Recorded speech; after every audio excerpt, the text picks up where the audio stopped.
Hello friends, this is Lali Prince by Archana और हमारे online fabric painting की सीरीज़ के अंदर मैं अभी तक 10 सेशंस लेकर आ चुकी हूँ और आज ये हमारा 11 सेशन है। मुझे लगा मैं थोड़ा एक्सटेंड कर देती हूँ इन सेशंस को। और आज जो मोटिव मैं लेकर आई हूँ वो कॉटन कैनवास के ऊपर है। वाइल्ड इंडिगो के कुछ ब्रांचेस मैंने बनाई हैं इस मोटिव के अंदर। ज़्यादा कुछ नहीं करना ड्राइंग करने में, आपको बस पेंसिल से स्प्रेडिंग वाली ब्रांचेस बनानी है और उसके बाद सारा काम कलरिंग से ही करना है आपको। जो कलर्स मैंने लिए हैं ब्रांचेस के वो सैप ग्रीन में थोड़ा मैंने ब्राउन और हल्का सा एक पिंच आप ब्लैक का भी मिला सकते हैं अगर चाहें तो, और थोड़ा डार्क ग्रीन हमें ब्रांचेस बनानी है। उस ब्रांचेस को बनाने के बाद सारा काम आप दूसरे कलर से करेंगे। जो 2 और 3 नंबर और 1 नंबर का ब्रश इसमें यूज़ होता है, जो राउंड ब्रशेस आप लेंगे। और जो कलर मैंने वाइल्ड इंडिगो के फ्लावर्स के लिए हैं वो मैंने नेवी ब्लू कलर लिया है और एक स्काई ब्लू कलर भी मैंने बनाया है। ओवरलैप करेंगे हम नेवी ब्लू और स्काई ब्लू के ऊपर एक दूसरे को, जिससे बहुत ब्यूटीफुल वाइल्ड इंडिगो फ्लावर लगेगा। और इसमें स्काई ब्लू हमने ब्लू और थोड़ा सा वाइट मिक्स करके बनाया है। तो ये 3 कलर से ये पूरा मोटिव कंप्लीट होगा। दोस्तों, अपने हर सेशन के अंदर मैं बुक लर्निंग्स की भी बात करती हूँ और अभी जो मैं एक बुक पढ़ रही थी जिसके अंदर एक बहुत अच्छा चैप्टर था जिसके अंदर हम जो ऑथर है वो परफेक्शन और इम्परफेक्शन की बात कर रहा था। हम अपनी लाइफ में देखते हैं दोस्तों कि कई बार हम परफेक्शन में बहुत अटक जाते हैं और जो काम जो हमारी क्षमताओं से हम पूरा काम कर सकते हैं, जो अपनी हार्डवर्क से हम जो काम कर सकते हैं, वो कई बार ओवर थिंकिंग की वजह से कि हम परफेक्ट नहीं कर रहे इस काम को या परफेक्शन हमें कैसे मिलेगा, इन सब कारणों की वजह से वो जो काम हमें आता है, जो काम हम मेहनत से कर सकते हैं, उसमें भी हम कई बार पीछे रह जाते हैं। तो ऑथर यही बोलते हैं कि जब तक आप ये समझते रहेंगे कि आप अपूर्ण हैं, आप इम्परफेक्ट हैं, तो आपको बहुत मुश्किल होगी वहाँ उस लक्ष्य को प्राप्त करने में।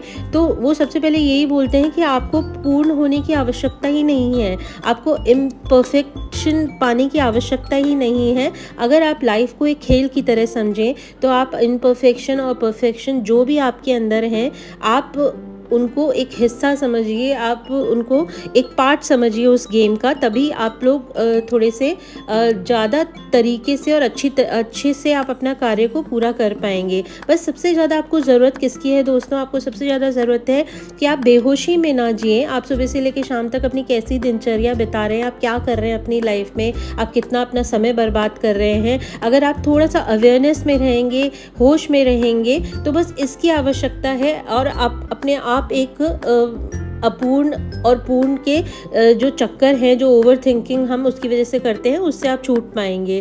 तो ऑथर यही बोलते हैं कि आप अपनी लिमिटेशंस हमेशा ध्यान में रखिए, क्योंकि हम कितना भी मन में एक्साइटेड हों कुछ भी करने के लिए, पर हमारे शरीर की कुछ सीमाएं होती हैं और हमारे मन की भी कुछ लिमिटेशंस होती हैं।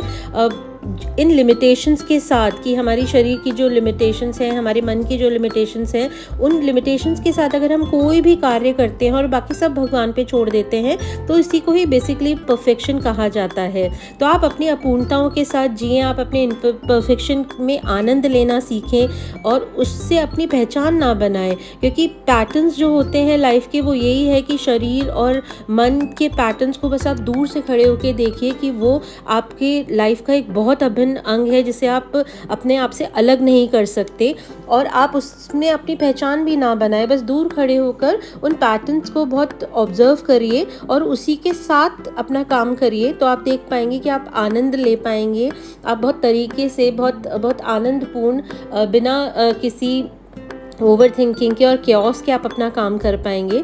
तो ये बात मुझे इतनी अच्छी लगी दोस्तों, मुझे लगा मैं आप लोगों के साथ ये बात शेयर करूं कि हम परफेक्शन और इम्परफेक्शन को अपनी लाइफ का पार्ट माने और बस जो भी ह्यूमन लिमिटेशंस हैं उसको ध्यान में रखते हुए अपना कार्य करें और पैटर्न्स भी ध्यान में रखें। क्योंकि आप देखेंगे जो बड़े बड़े जो सूरमा हमारे इंडिया में पैदा हुए हैं, जैसे रामकृष्ण परमहंस हैं, विवेकानंद हैं, बुद्ध हैं, ये सब बेसिकली, विवेकानंद जी का नाम मैं नहीं लूँगी, बुद्ध का आप देख सकते हैं, रामकृष्ण परमहंस का आप देख सकते हैं, ये लोग सब शारीरिक लिमिटेशंस की वजह से ही इनकी मृत्यु हुई। शायद रामकृष्ण परमहंस कैंसर से उनकी डेथ हुई थी और बुद्ध की शायद पेट की कुछ बीमारी से हुई थी। तो आप देखिए इतने बड़े बड़े जो नॉलेजफुल लोग हैं, इंटेलेक्चुअल लोग हैं, वो ही शरीर की लिमिटेशन से अपने आप को परे नहीं कर पाए तो हम तो क्या मतलब अपने आप को हम कहाँ मानते हैं उनके आगे। तो बस आप अपनी लिमिटेशंस को दूर से देखिए और अपने कार्य में लगे रहिए, खूब मेहनत कीजिए और आनंद लीजिए उस काम का।